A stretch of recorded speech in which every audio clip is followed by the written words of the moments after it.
அனைத்துலக உயிரோடி தமிழ் ILC தமிழ் உயிரோடி தமிழில் அன்பர்களே அரசியல் களம். இன்றைய அரசியல் கள நிகழ்ச்சியில் தாயகத்திலிருந்து தாயக உடவியலாளர் இரா மைதரன் இணைகின்றார். வணக்கம் இரா மைதரன்.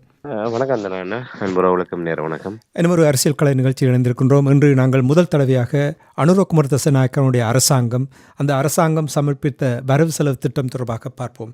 வரலாற்று முதல் தடவையாக நாடாளுமன்றத்தில் அனுரகுமார் திசாநாயக்க அவருடைய கட்சி நாடாளுமன்றத்தில் இந்த வரவு செலவு திட்டத்தை சமர்ப்பித்திருக்கிறார்கள் என்ற விடயங்களை நாங்கள் செய்திகளூடாக பார்த்திருக்கின்றேன்.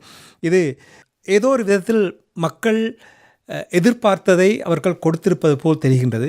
நாங்கள் விடயத்தை பார்ப்பதற்கு முன்னதாக நீங்கள் இந்த வரவு செலவு திட்டம், தேசிய மக்கள் சக்தியினுடைய அரசாங்கம் கன்னி வரவு செலவு திட்டத்தை நாடாளுமன்றத்தில் திங்கட்கிழமை சமர்ப்பித்திருந்தது. நீங்கள் முதலில் என்ன அவதானித்தீர்கள் என்று கூறுங்கள் எங்களுடைய உறவுகளுக்கு. உண்மையிலே வரவு செலவு திட்டம் என்று எல்லோருமே கூறுவதை போன்று இலங்கை விரும்பாமலோ சர்வதேச நாணய நிதியத்தினுடைய பிடிக்குள் சிக்குண்டு போயிருக்கின்றது. நாங்கள் ஏற்கனவே கூறியிருக்கின்றோம், கடந்த ஆட்சி காலத்தில் கூட எவர் வந்தாலும், சஜித் பிரேமதாசவாக இருக்கட்டும், அனுரகுமார் திசாநாயக்கா இருக்கட்டும், எவர் அந்த கதிரையிலே வந்தாலும், எந்த ஒரு ஆட்சி மாற்றம் ஏற்பட்டாலும் சர்வதேச நாணய நிதியத்தினுடைய உடன்பாடுகளை மீறி எவராலுமே செயல்பட முடியாது. சர்வதேச நாணய நிதியத்தினுடைய நிபந்தனைகளை முன்னைய அரசாங்கம் ஏற்றுக்கொண்ட அடிப்படையிலே முன்னைய நிபந்தனைகளுக்கு அமைவாகத்தான் இந்த அரசுகளினால் செயல்பட முடியும்.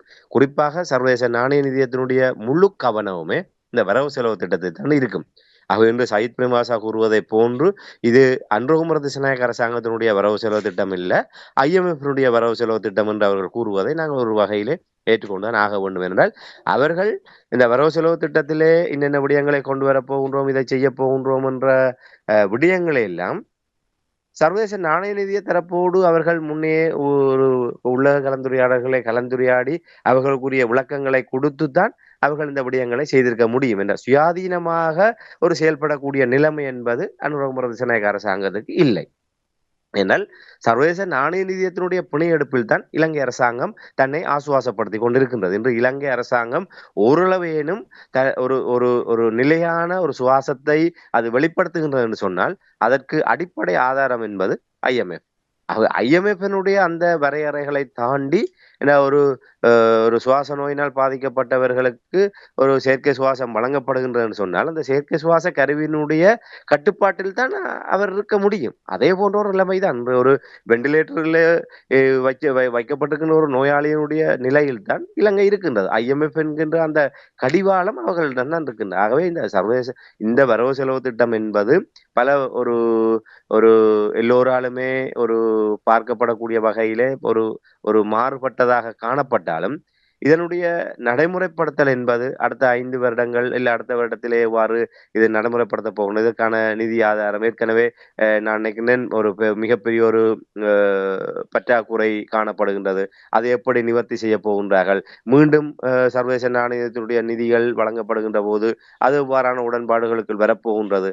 இது ஒரு சுயாதீனத்தன்மை கொண்ட ஒரு அரசாக இருந்தால் நிச்சயமாக நாங்கள் மதிப்பீடை அந்த அடிப்படையில பார்க்க முடியும். அதாவது ஒரு தன்னிறைவு பொருளாதாரத்தோடு ஒரு அரசாங்கம் இருந்து கொண்டு ஒரு வரவு செலவு திட்டத்தை அவர்கள் கொண்டு வருவார்களாக இருந்தால் அது நிச்சயமாக அதை நாங்கள் 100% அதை நாங்கள் ஒரு ஆய்வு நிலைமையை கொண்டு வர முடியும். இது சர்வதேச நாணயத்தினுடைய கட்டுப்பாடுகள் இதிலே செல்வாக்கு செலுத்தக்கூடிய நிலைமையில இருக்கின்ற போது இது முழுக்க ஒரு அனுர அரசாங்கத்தினுடைய, என்றால் அவர்கள் ஒரு விடயத்தை கூறியிருக்கின்றார்கள், நாங்கள் உண்மையிலே வரவு செலவு திட்டம் என்றால் என்ன என்பதை நாங்கள் எல்லோருக்குமே புரிய வைப்போம் என்று கூட அவர்கள் கூறியிருந்தார்கள். அவை நாங்கள் பொறுத்திருந்தான் பார்க்க வேண்டும் இந்த அறிவிப்புகள் எல்லாம் எவ்வாறு ஒரு செயல்பாட்டுக்கு வரப்போகின்றது, அது செயல்பாட்டுக்கு வருகின்ற ஒரு நிலை உருவாகின்ற வரை இவர்களுடைய அரசியல் உறுதிப்பாட்டு தன்மை எவ்வாறு இருக்க போகின்றது, இதில் பல விடயங்கள் இதில் தங்கி இருக்கின்ற. ஆகவே வெறுமனே இந்த அறிவிப்புகளை மட்டுமே வைத்துக்கொண்டு நாங்கள் இந்த விடயங்களை கருத்துக்களை கூறிவிட முடியாது என்பதுதான் என்னுடைய அவதானிப்பாக இருக்கு.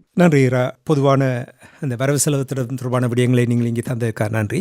இனி அங்கே ஒரு முக்கியமான விடயம் எல்லோராலும் குறிப்பாக தமிழ் மக்களால் அவதானிக்கப்பட்ட விடயம் என்னவென்றால் இந்த தடவை வரவு செலவு திட்டத்தில் வடமாகாணத்துக்கு அதிகமான நிதி ஒதுக்கப்பட்டிருக்கின்றது. இந்த நிதி தொடர்பாக என்னென்ன விடயங்களுக்கு இது ஒதுக்கப்பட்டிருக்கின்றன்னு கூற முடியுமா? உண்மையில் ஒரு தமிழர் தரப்பு வரவு செலவு திட்டத்தை எதிர்நோக்குகின்ற போது தமிழர் பிரதேசம் தொடர்பான விடயங்கள் தான் அங்கே எல்லோராலுமே தமிழ் தரப்பால் அவதானிக்கப்படுகிறது. அந்த வகையிலே தமிழ் ஊடகங்களாலும் தமிழ் தரப்பாலுமே ஒரு சுட்டிக்காட்டப்படுகின்ற விடயமாக கடந்த கால அரசாங்கங்களை விட இந்த தேசிய மக்கள் சக்தி அரசாங்கத்திலே வடக்கிற்கு அதிகமாக ஒரு முன்னுரிமை வழங்கப்பட்டிருக்கின்றது. மிக பெருந்தொகையான நிதி வடக்குக்கு குறிப்பாக குறிப்பிட்டு பல்வேறு விடயங்களுக்கு அவர்கள் ஒதுக்கி இருக்கின்றார்கள். ஆகவே ஒரு வடக்கை முக்கியத்துவப்படுத்தி இந்த அரசாங்கம் வரவு செலவு திட்டத்திலே கரிசனை செலுத்தி இருக்கின்றது என்ற வகையிலே அந்த விடயங்கள் முன்னிலைப்படுத்தப்படுகின்றன. குறிப்பாக வடமாகாணத்திலே உள்கட்டமைப்பு வசதிகளை, வீதி மற்றும் பாலங்கள், சிறு சிறு கிராமங்கள், சிறு பகுதிகளில் இருக்கின்ற பாலங்கள், வீதிகள் உள்ளிட்ட சகல விடயங்களையுமே அபிவிருத்தி செய்வதற்காக 5000 மில்லியன் தொகை ஒதுக்கி அந்த இடத்துல அவர் ஒரு ஜனாதிபதி அன்றோமரதிசநாயக்க ஒரு விடயத்தை கூறினார். இதற்கு அதிகமாக நிதி ஒதுக்குவதற்கு நாங்கள் தயாராக இருந்தோம். ஆனால் அதிகாரிகள் இந்த நிதியே போதும் என்று தெரிவித்திருக்கின்றார்கள். ஆகவே அந்த அடிப்படையிலே 5000 மில்லியன் ரூபாவை நாங்கள் இந்த வடமாகாணத்திலே அந்த வீதிகள் மற்றும் பாலங்கள் உள்ளிட்ட அந்த உள்கட்டமைப்பு வசதிகளை மேம்படுத்துவதற்காக அபிவிருத்தி செய்வதற்காக இந்த நிதி ஒதுக்குவதாக ஜனாதிபதி அவர்கள் தெரிவித்திருக்கின்றார். ஏற்கனவே உங்களுக்கு தெரியும், இந்த ஜனாதிபதி அவர்கள் பங்கேற்ற மாவட்ட ஒருங்கிணைப்பு குழு கூட்டத்திலே இந்த விடயங்கள் பேசப்பட்ட போது இவர்கள் வீதி அபிவிருத்தி தொடர்பாக கூறியது உங்களிடம் என்ன இருக்கின்றது, எத்தனை கிலோமீட்டர், என்னென்ன அடிப்படையில் அந்த வீதிகள் புனரமைக்கப்படும் என்ற விவரத்தை கேட்டபோது அந்த விவரம் இல்லாமலே பொதுவாக இங்கு வீதிகள் புனரமைக்கப்பட வேண்டும் என்ற ஒரு கோரிக்கையை மட்டுமே இவர்கள் அதிகாரிகளால் முன்வைக்கப்பட்டது. அப்போது ஒரு குறிக்கப்பட்ட காலத்துக்குள்ளாக உடனடியாகவே அந்த வடமாகாணத்திலே இந்த யாழ் மாவட்டத்திலே புனரமைப்பு செய்யப்பட வேண்டிய வீதிகள் தொடர்பான விவரங்களை தர வேண்டும் என்ற ஒரு கோரிக்கை அங்கே முன்வைக்கப்பட்டது. உண்மையிலே ஒரு ஆய்வுகள் இல்லாமல் ஒரு இதே நிலைமை அதிகாரிகளும் சரி, எங்களுடைய அரசியல்வாதிகளும் சரி, இந்த மஞ்சள் பையை கமக்கட்டுக்குள் வைத்துக் கொண்டு தெரிவதை போன்றுதான் அந்த வருங்கையோடு இவர்கள் தெரிவார்கள். யாரிடமும் இந்த ஒரு விரிவான திட்டங்களோ ஒரு ஆய்வறிக்கைகளோ எதுவுமே இல்லை.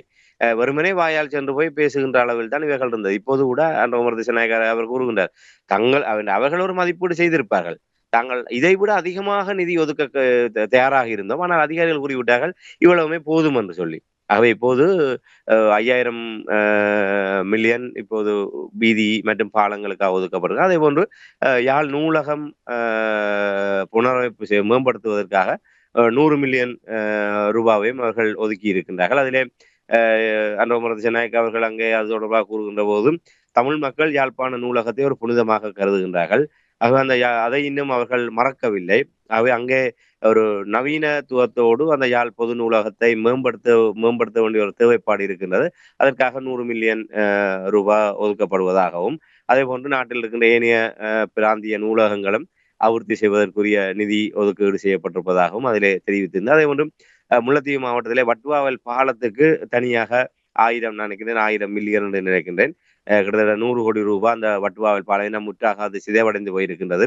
அது உண்மையிலே அண்மையிலே புதிதாக பாராளுமன்றத்துக்கு தெரிவு செய்யப்பட்ட அந்த முல்லைத்தீவு மண்ணின் மைந்தன் ரவிகரன் அவர்கள் கூட அந்த கோரிக்கையை தன்னுடைய கன்னி உரையில் கூட அந்த கோரிக்கையை அவர் முன்வைத்திருந்தார். அந்த வட்டுவாவல் பாலம் புனரமைப்பு செய்யப்பட வேண்டும், ஒரு நீண்ட ஒரு பாரம்பரியத்தோடு வரலாற்றோடு அந்த முல்லைத்தீவு மாவட்ட மக்களுக்கான ஒரு அடிப்படை தேவையாக இருக்கின்ற அந்த பாலம் சிதைவடைந்திருக்கின்றது.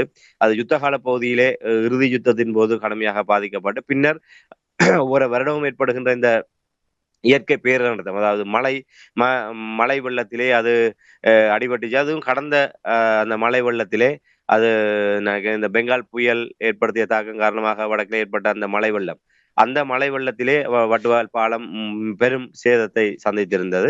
அவை இப்போது ஒரு காலங்கள் செல்ல செல்ல அதனுடைய பாதிப்புகள் அதிகமாகி முற்றாகவே அது ஒரு செயலிழக்கின்ற நிலைமையில் தான் இப்போது ரவிகரன் அவர்களினால் அந்த கோரிக்கை முன்வைக்கப்பட்டது. பல தரப்பாலும் அந்த விடயங்கள் சுட்டிக்காட்டப்பட்டது. அந்த வகையிலே அந்த பாலத்தை புனரமைப்பு செய்வதற்காக 1000 மில்லியன் ரூபாவை இந்த வரவு செலவு திட்டத்தில் ஒதுக்கி இருக்கிறார்கள். அவர்கள் வடக்கை மிகவும் உன்னிப்பாக, அதாவது அந்த வடக்கினுடைய தேவைகளை ஓரளவு உணர்ந்தவர்களாக அந்த விடயங்களை அவர்கள் குறிப்பிட்டு, என்னால் வன்னி மாவட்டத்தை எடுத்து அந்த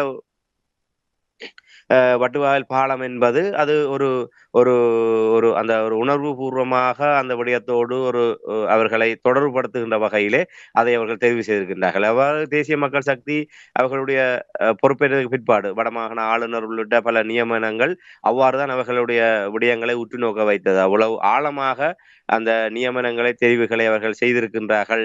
அவ்வளவு தூரத்துக்கு தமிழ் மக்களுடைய விடயங்களிலே அவர்கள் ஓரளவு தங்களை ஒரு கரிசனை கொண்டவர்களாக காட்ட முற்படுகின்றார்கள் என்ற விடயங்கள் இதன் மூலமாக உணரப்பட்டது. இந்த வரவு செலவு திட்டத்திலும் இந்த விடயங்கள் ஒரு குறியீடாக அவர்கள் இந்த விடயங்களை எடுத்து காட்டியிருக்கிறார்கள். நிச்சயமாக நாங்கள் விமர்சனங்களை கடந்து அந்த விடயங்கள் ஒரு தேவைப்பாடு உடையது. அதாவது வட்வாகல் பாலம் என்பது வீதி மற்றும் ஏனைய கிராமங்கள், உள்ளூர் மற்றும் நகரங்களில் இருக்கின்ற பாலங்கள் இவை அனைத்துமே சீர் செய்யப்பட வேண்டும் என்பதிலே எந்தவித மாற்றுக்கிறதுக்கு குணமில்லை. என்றால் ஒரு பொருளாதார வளர்ச்சி என்பது அந்த அந்த அந்த பிராந்தியத்தில் இருக்கின்ற அந்த வீதியினுடைய தரத்தை வைத்துத்தான் அது மேம்படுத்தப்படுகின்றதா இல்லையா என்பதை அறிய முடியும். என்றால் அந்த ஒரு வீதி போக்குவரத்து சீரின்மையாக இருந்தால் அது மிகப்பெரிய ஒரு பாதிப்பை கொண்டு வரும் அந்த பொருளாதார வளர்ச்சியிலே. முதல் அடிப்படை என்பது உள்கட்டமைப்பு வசதி, வீதி மற்றும் பாலங்கள் புனரமைப்பு செய்யப்பட்டு ஒரு சமச்சீரான ஒரு சீரான போக்குவரத்து என்பது உறுதி செய்யப்படுகின்ற பட்சத்திலே அதை அடிப்படையாக வைத்துக் கொண்டு சகல விடயங்களிலுமே ஒரு முன்னோக்கி செல்லக்கூடிய வகையில் இருக்கும். ஆகவே இந்த வரவு செலவு திட்டத்திலே இவ்வளவு மிகப்பெரிய ஒரு தொகையை வடக்குக்கு என்று குறிப்பிட்டு ஒதுக்கியதன் மூலமாக இதிலே ஒரு விடயத்தை நாங்கள் கூற முடியும். இதுவரை காலமும் இருந்த அரசுகள் எவ்வாறு வடக்கை ஒரு ஓர வஞ்சனையாக செயல்பட்டிருக்கின்றார்கள் வடக்கிற்கு என்பதை இதன் மூலமாக வெளிப்படுத்தப்பட்டிருக்கின்றது. அதாவது இத்தனை ஆண்டுகளாக செயல்பட்ட அரசுகள் எல்லாமே இதை கவனத்திலே எடுக்கவில்லை. இவ்வளவு காலமும் அந்த விடயங்கள் வெற்றிடமாக அது சரி செய்யப்படாமல் இருந்த ஒரு இடத்தை இப்போது அனுரகுமார திசாநாயக்க அரசாங்கத்தினுடைய வரவு செலவு திட்டம் பட்டவர்த்தனமாக வெளிப்படுத்தி இருக்கின்றது. ஆகவே இப்ப வடக்கு கிழக்கை நாங்கள் அபிவிருத்தி செய்கின்றோம் என்று மகிந்த வந்தார். வடக்கின் வசந்தம், கிழக்கின் வசந்தம் என்றெல்லாம் ஏதோ எல்லாம் கூறிக்கொண்டு தாங்கள் அதை செய்தோம், இதை செய்தோம், இத்தனை 1000 கிலோமீட்டர் வீதிகளை போட்டோம், நாங்கள் அபிவிருத்தியை செய்தோம் என்று ஒவ்வொரு அரசுகளும் காலத்துக்கு காலம் மாறுதட்டி கொண்டிருக்கின்றார். தேர்தல் அறிக்கைகள் வருகின்ற போது நான் நினைக்கின்றேன் எங்களுடைய அங்கேன் ராமநாதன் உள்ளிட்டவர்கள் தங்களுடைய தேர்தல் அறிக்கைகளை பல சாதனைகளை வெளிப்படுத்தினார்கள். ஆகவே இப்போது அனுரகுமார திசாநாயக்க அரசாங்கம் கிட்டத்தட்ட 5000 மில்லியனை ஒதுக்கி வடமாகாணத்திலே வீதிகள் பாலங்களை புனரமைப்பதற்கு ஒதுக்கி இருக்கின்றார்கள் சொன்னால் அவ்வளவு தேவை இருக்கின்றபடியே தானே அவர்கள் இவ்வளவு பெரிய ஒரு நிதி ஒதுக்கி இருக்கின்றார்கள். இந்த அரசுகள் இவ்வளவு காலம் இருந்தவர்கள் இல்லை இந்த மண்ணை பிரதிநிதித்துவப்படுத்தி இருந்த பாராளுமன்ற உறுப்பினர்கள் என்ன செய்தார்கள்? அவற்றை மேம்படுத்துவதற்கு அதை அபிவிருத்தி செய்வதற்கு என்ன செய்தார்கள்? இதுவரை காலம் அபிவிருத்தி என்ற பெயரிலே மக்களை ஏமாற்றி இருக்கின்றார்கள் என்பதை இந்த அனுரகுமார திசாநாயக்க அரசாங்கத்தினுடைய வரவு செலவு திட்டம் அந்த வடக்கிற்கு அவர்கள் கொடுத்திருக்கின்ற அந்த முக்கியத்துவமும் அந்த ஒதுக்கீடுகள் மூலமாக நாங்கள் அந்த விடயத்தையும் அதனுடைய பிரதிபலிப்பாக நாங்கள் உணரக்கூடியதாக இருக்கின்றது. என்னுடைய கேள்வி என்னவென்று சொன்னால், வரலாறு காணாத வகையில் என்ன காரணத்துக்காக இவ்வளவு தொகையை வடமாகாணத்துக்கு ஒதுக்கிட்டு இருக்கின்றார்? என்ன நோக்கம்? இதற்கு முக்கியமாக இந்த வர இருக்கின்ற தேர்தல் ஒரு முக்கிய காரணம் என்று நீங்கள் நம்புகிறீர்களா? உண்மையிலே நான் ஆரம்பத்திலே இந்த விடயத்தை மிக நிதானமாக குறிப்பிட்டிருந்தேன். ஒரு குறியீட்டு விடயங்களாக அவர்கள் சில விடயங்களை செய்திருக்கின்றார்கள். அதாவது தமிழ் மக்களுடைய மனங்களை வெல்ல வேண்டும் என்கின்ற நோக்கத்தோடு, அதாவது தமிழ் மக்கள் விரும்புகின்ற அடிப்படை மாற்றம், அரசியலமைப்பு, அரசியல் தீர்வு, இனப்பிரச்சனைக்கான நீதி, பாதிக்கப்பட்ட தரப்பினருடைய விவகாரங்களுக்கான தீர்வு, இப்படி பல விடயங்கள்லாம் தமிழ் மக்களால் முதன்மைப்படுத்தப்பட்டு எதிர்பார்க்கப்படுகின்ற விடயம்.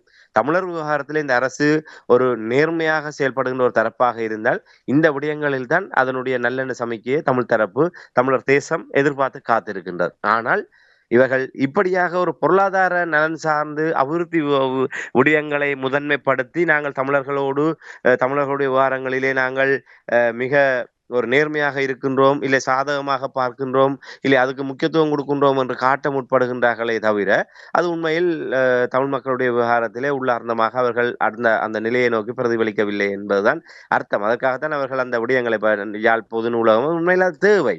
ஆனால் அதை ஒரு அடிப்படையிலே ஒரு இலங்கை ஒட்டுமொத்த நாடு என்று அவர்கள் கூறுகின்றார்கள். அப்ப அதுல குறிப்பிட்ட இந்த விடயங்களை எல்லாம் நாங்கள் பார்க்க வேண்டிய அவசியம் இல்லை. மற்றவர்கள் செய்யவில்லை என்பதற்காக இந்த விடயத்தை நாங்கள் ஒரு விதந்துரைக்க முடியாது.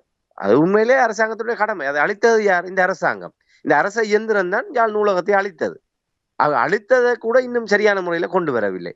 இப்போது அவர்கள் என்ன இப்படி குறியீடாக இந்த விடயங்களை செய்வதனூடாக தமிழ் மக்களுடைய மனங்களை தாங்கள் வெல்ல முடியும் என்ற ஒரு நம்பிக்கை அவர்களிடம் இருக்கின்றது. அதை கடந்து நாங்கள் ஒரு ஆழமான ஒரு பார்வையை பார்க்கின்ற போது அவர்கள் ஒரு ஒரு அடிப்படையிலே ஒரு வடக்கு மாகாணத்திலே நாங்கள் இன்னென்ன விடயங்களை செய்வதனூடாக தமிழ் மக்களுடைய விடயங்களிலே நாங்கள் இந்த விடயங்களை ஒரு கரிசனையோடு பார்த்திருக்கின்றோம் என்ற ஒரு ஒரு பிம்பத்தை அவர்கள் காட்ட முற்படுகின்றார்கள் என்பதை நாங்கள் இதன் மூலமாக உணர முடியும். அதிலே மிக குறிப்பாக நாங்கள் ஒரு விடயத்தை சொல்ல முடியும் என்று சொன்னால், ஒரு உள்ளூராட்சி மன்ற தேர்தல் நிச்சயமாக வர இருக்கின்றது.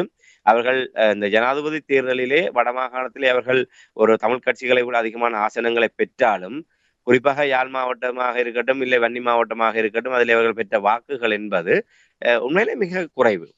ஒரு வீதாசார பிரதித்துவத்தின் அடிப்படையிலே ஆசனங்களை அவர்கள் பெற்றாலும் வாக்குகள் என்பது ஒரு பாரிய ஒரு ஒரு பாய்ச்சலான மாற்றம் எதுவுமே இல்லை. குறிப்பாக யாழ்ப்பாண தேர்தல் மாவட்டத்தை எடுத்துக்கொண்டால் நான் நினைக்கிறேன் ஒரு 87,000 வாக்குகளை அவர் பெற்றிருக்கின்றார்கள்.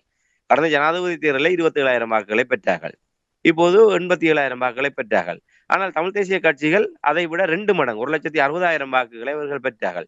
ஆனால் தேசிய மக்கள் சக்தி 3 ஆசனத்தை பெற்றது, இவர்கள் 3 ஆசனத்தை பெற்றார்கள். பாருங்கள், இவர்கள் 87,000 வாக்குகளை பெற்றவர்கள் 3 ஆசனமும், 1,50,000 மேற்பட்ட வாக்குகளை பெற்ற தமிழ் தேசிய கட்சிகளும் 3 ஆசனத்தை பெற்றன. அதான் விகிதாசார பிரதித்துவத்தினுடைய தன்மை. ஆக இவர்கள் இன்னும் முன்னேறுவதற்கு பல படிகள் இருக்கின்றது. சும்மா இன்று வருகின்ற ஐநா பிரதிநிதிகள் உள்ள வெளிநாட்டு பிரதிநிதிகள் கூறுகின்றார்கள், வடக்கிலிருந்து தெற்கு வரை ஒரே மக்கள் ஒரே விதமான நிலைப்பாட்டோடு இந்த அரசாங்கத்துக்கு ஆணை வழங்கி இருக்கின்றார்கள். தமிழ் மக்கள் இந்த அரசாங்கத்தின் மீது அதிக நம்பிக்கை வைத்திருக்கின்றார்கள். ஆனால் அது பொய். அது ஒரு மாய பிம்பத்தை கட்டி எழுப்ப முற்படுகின்றார்கள். ஆனால் அனுர தரப்புக்கு தெரியும் உள்ளார்ந்தமாக இது எப்படியான நிலைப்பாட்டில் இருக்கின்றது என்று. ஆகவே அதை மேலும் வலுப்படுத்த வேண்டும். உள்ளூராட்சி மன்றங்களிலும் தமிழர் பகுதிகளிலும் தங்களுக்கான பிரதித்துவத்தை அவர்கள் உறுதி செய்ய வேண்டும் என்று சொன்னால், இந்த வரவு செலவு திட்டம் அந்த உள்ளூராட்சி மன்ற தேர்தலை இலக்கு வைத்து தான் அவர்கள் இதை மேற்கொண்டிருக்கின்றனர். ஏற்கனவே அரசியலமைப்பு விவகாரம் என்பது பின்தள்ளி செல்லப்படுகின்றது. ஆகவே அந்த அரசியலமைப்பு விடயம் என்பது இப்போது ஒரு பெரிய ஒரு விடயமாக யாராலுமே முன்னிலைப்படுத்தப்பட போவதில்லை என்றால் அவர்கள் முயற்சி எடுக்கப் போவதில்லை. பொருளாதார பிரச்சனை தான் முதன்மையானது. அதற்கு பின்னரான அரசியலமைப்பு தொடர்பான விடயங்கள் பார்க்கப்படும் என்று அவர்கள் அறிவித்து விட்டார்கள். ஆகவே இனப்பிரச்சனைக்கான நீதி என்பது ஜெனிவாவிலே அவர்கள் ஏற்கனவே தங்களுடைய நிலைப்பாட்டை கடந்த அரசுகள் என்ன நிலைப்பாடு எடுத்ததோ அதே நிலைப்பாடு தங்களுடைய நிலைப்பாடு என்பதை அவர்கள் வெளிப்படுத்தி விட்டார்கள்.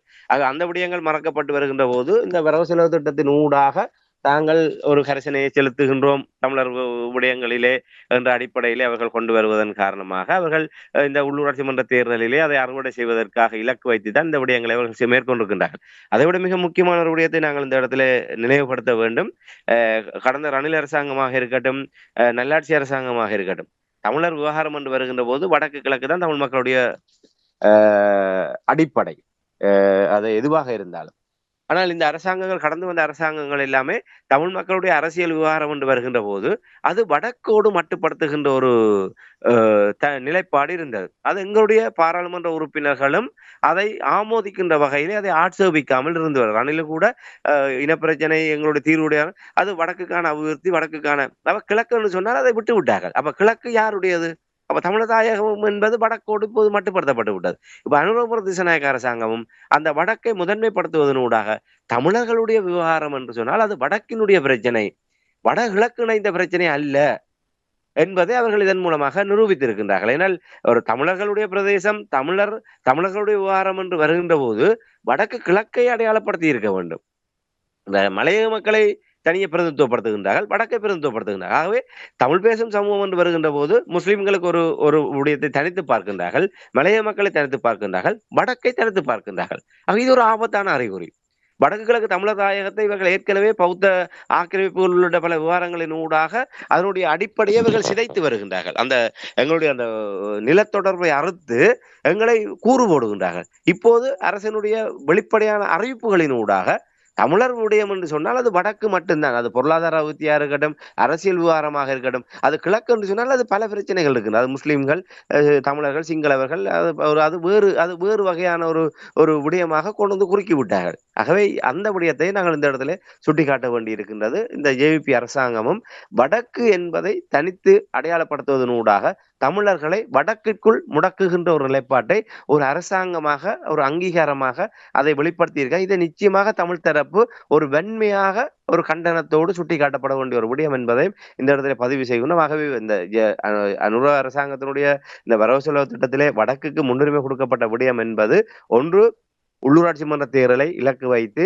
அவர்கள் தங்களுடைய தமிழ் மக்களுடைய மனங்களை வேறு வகையிலே என்ன கடந்த காலத்திலும் இவ்வாறான அரசுகள், அதாவது அவர்கள் செய்யவில்லை, இவர்கள் ஒதுக்கி இருக்கின்றார்கள் என்பது வேறு விடயம். அவர்களும் இவ்வாறான போலியான அபிவிருத்தி என்கின்ற ஒரு விடயத்தை முன்வைத்து தான் தமிழ் மக்களுடைய மனங்களை வெல்ல முற்பட்டார்கள். இப்போது இந்த அனுர அரசாங்கமும் தமிழ் மக்கள், அதாவது இனங்களுக்கிடையே இருக்கின்ற அந்த சீழ்பிடித்த அந்த நிலைமையை சரி செய்வதற்கு பதிலாக அவர்கள் அபிவிருத்தி என்கின்ற அந்த முலாம் பூசுவதற்கு தான் இவர்கள் முற்பட்டிருக்கின்றனர். ஆகவே இது ஒரு ஆரோக்கியமான விடயமாக என்னால் அவதானிக்க முடியவில்லை. என்றால் தமிழ் மக்களுடைய விவகாரத்திலே அனுர அரசாங்கம் இன்னும் திட்ட தெளிவாக தங்களுடைய நிலைப்பாட்டை அவர்கள் வெளிப்படுத்தவில்லை. வெறுமனே அபிவிருத்தி என்று காவற் வீதிகளை போட்டு விட்டால், பாலங்களை சீரமைத்து விட்டால் தமிழ் மக்களுடைய மனங்களை வென்றுவிட முடியாது. தமிழ் மக்களை பொறுத்தவரையிலே எங்களுக்கான வடக்கு கிழக்கு தமிழர் தாயகம் உறுதி செய்யப்பட்டு தமிழ் மக்களுக்கான சுய உரிமை அடிப்படையிலே எங்களை நாங்களே ஆளுகின்ற ஒரு தீர்வை நோக்கி இந்த அரசாங்கம் ஒரு வெளிப்படையான நிலைப்பாட்டை அறிவித்து அதற்கான முயற்சிகளை எடுப்பதற்கு அவர்கள் வர வேண்டும். அதை ஒரு பக்கம் கிடப்பிலே போட்டுவிட்டு, இல்லை இப்போது உங்களுக்கு அபிவிருத்தி தான் வேணும், சோறு தான் வேணும், அதுக்கு பிறகு மற்ற விடயங்களை பார்த்து கொள்ளலாம் என்ற ஒரு போக்கில் தான் இவர்கள் செயல்படுகின்றார்கள். ஆகவே இதை நாங்கள் ஒரு ஆரோக்கியமான விடயமாக கருத முடியாது. ஆகவே இவர்கள் தேர்தல் ஆதாயத்தோடு அந்த ஜனாதிபதி தேர்தலிலும் பொது தேர்தலிலும் ஏற்பட்ட அந்த ஒரு கணிசமான முன்னேற்றத்தை மேலும் வலுப்படுத்தி இந்த உள்ளூராட்சி மன்ற தேர்தலில் அவர்கள் தென்னிலங்கையிலே மேலும் ஒரு சவாலான நிலைமை உருவாகி வருகின்றது. ஜேவிபி அரசாங்கத்தை பொறுத்தவரையிலே அங்கே அந்த இனவாத ரீதியான பல விடயங்கள் முன்னிலைப்படுத்தப்பட்டு அவர்களுக்கு ஒரு வாக்குச்சரிவு ஏற்படுவதற்கான ஒரு சூழ்நிலை அவதானிக்கப்படுகின்றது. அதை சரி செய்ய வேண்டுமாக இருந்தால் ஏற்கனவே தமிழர் பகுதிகளிலே ஒரு அனுர மீதான ஒரு மயக்கம் காணப்பட்டு வருகின்றது. அதை மேலும் உறுதி செய்து கொண்டு தென்னிலங்கையில் ஏற்படுகின்ற வாக்குச்சரிவை சரி செய்வதற்கு தமிழர் பிரதேசத்திலே குறிப்பாக வடக்கிலே அதை ஈடு செய்யக்கூடிய வகையிலே வாக்குகளை கவர்ந்து சமன் செய்துவிட முடியும் என்ற ஒரு நம்பிக்கையோடும் அவர்கள் இந்த விடயங்களை பார்த்திருக்கிறார் என்று நான் அவதானிக்கிறேன். நன்றி ராமேந்திரன். இன்றைய நிகழ்ச்சியில் இணைந்து தேசிய மக்கள் சக்தி அரசாங்கத்தின் 2025ஆம் ஆண்டுக்கான வரவு செலவு திட்டம் தொடர்பான விடயங்களை உயிரோடு தமிழ் உறவுகளோடு பகிர்ந்து கொண்டீர்கள். இன்று நேரம் போதாது, இன்னும் நிறைய கேள்விகள் இருக்கின்றது. நாங்கள் இன்னொரு சந்தர்ப்பத்தில் நாங்கள் இது தொடர்பாக கொஞ்சம் விரிவாக ஆராய்ந்து பார்ப்போம். பலர் எங்களுடைய தமிழ் தரப்பினை பொறுத்த மட்டும் தாயகத்திலும் சரி, புலம்பெயர்ந்து வாழுகின்ற நாடுகளிலும் சரி, சரியான ஒரு வழிகாட்டல் இல்லாது, அதாவது சரியான பாதையில் ரணில்குமார் திசாநாயக்க பயணிக்கிறாரா, சந்தர்ப்பத்தை கொடுத்து பார்க்க வேண்டும் என்று அப்படியெல்லாம் கேள்விகள் எழுப்பிக் கொண்டிருக்கிற நேரத்தில் இங்கேதான் ஒரு சரியான வழிகாட்டல் இருக்கும் பொழுது அதை சரியாக கையாளக்கூடிய ஒரு நிலைமை இருக்கும். இல்லை இருந்தாலும் கூட இப்பொழுது சில முயற்சிகள் எல்லாம் எடுக்கப்படுகின்றது. நாங்கள் பொறுத்திருந்து பார்ப்போம் எவ்வாறு இது நகர்கின்றது என்பதை. நிச்சயமான இந்த அனுர அரசாங்கம் தமிழ் மக்களுடைய விவகாரங்கள் எப்படி நடக்கப் போகின்றது என்பதை நிச்சயமாக நாங்கள் மாற்றங்கள் வருகின்ற போது அதை ஏற்றுக்கொள்ள தயாராக இருக்கின்ற பட்சத்தில், ஆனால் ஒரு நிபந்தனையற்ற முறையிலே ஒரு கற்பனை உலகத்திலே இந்த அரசாங்கம் என்றால் இந்த அரசாங்கம் என்பது இனவாத தரப்பினருடைய அந்த அனுமதியின்றி பெரும்பான்மை பலத்தோடு இருந்தால் கூட இவர்களால் நீண்ட காலம் பயணித்து விட முடியாது. என்றால் இந்த பூகோள அரசியலிலே அந்த ஆடுகளத்திலே இலங்கை என்பது ஒரு ஒரு துரும்பாக சிக்கி இருக்கிற நிலைமையிலே அவர்களினால் இந்த 159 ஆசனங்களை மட்டுமே வைத்துக்கொண்டு இந்த 5 வருட ஆட்சியை ஒரு நிலையான ஆட்சியாக கொண்டு சென்று விட முடியாது.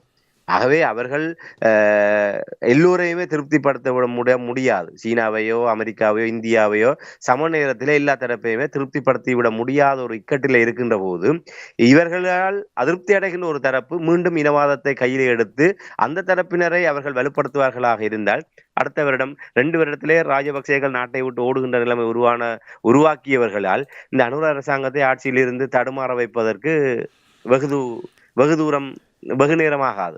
ஆகவே நிலைமைகள் அவ்வாறு இருக்கின்ற பட்சத்திலே அவர்களுடைய அந்த ஆரோக்கியமான மாற்றங்கள், அந்த மாற்றத்தை நோக்கி அவர்களுடைய கரிசனை என்பது எவ்வாறு உருப்பெறப் போகின்றது என்பதை நாங்கள் ஒரு அக்கறையோடு பார்க்க வேண்டியவர்களாக இருக்கின்றோம். இந்த யதார்த்த பின்னணியில் தான் தமிழ் மக்களுடைய விடயத்திலே இந்த அரசாங்கத்தை நாங்கள் நிதானமாக எதிர்நோக்க வேண்டியவர்களாக தமிழ் தரப்பு இருக்கின்றோம் என்பதைத்தான் இந்த இடத்திலே மீண்டும் பதிவு செய்து கொண்டு வாய்ப்புக்கு நன்றி என இன்று இந்த விடயங்களை தந்ததுக்காக அன்பர்கள் சார்பாக நன்றி கூறி விடைபெறுவோம். நன்றி, வணக்கம். ராமேந்திரன். எமது பார்வையாளர்களுக்கு வணக்கம். மக்களின் குரலாய் ஓங்கி ஒலிக்கும் இலக்கு மின்னிதழ் மற்றும் உயிரோடை தமிழ் வானொலி ஆகிய இவ்விரு ஊடகங்களும் உங்களைப் போன்ற எமது நேயர்கள் நண்பர்களின் ஆதரவிலேயே இயங்கி வருகின்றன. மிக குறைந்த வளங்களுடன் பல இடர்கள் மற்றும் தடைகளை தாண்டி பயணிக்கும் எமது ஊடகங்களின் பணிகள் மேலும் வளர உங்களால் முடிந்த நிதியுதவியை வழங்கி இன்னும் காத்திரமான செயற்பாடுகளை முன்னெடுக்க உதவுமாறு மிகவும் பணிவன்புடன் வேண்டி நிற்கின்றோம். உங்கள் பங்களிப்பு உங்களின் உரிமை குரலாய் ஓங்கி ஒலிக்கும். நன்றி.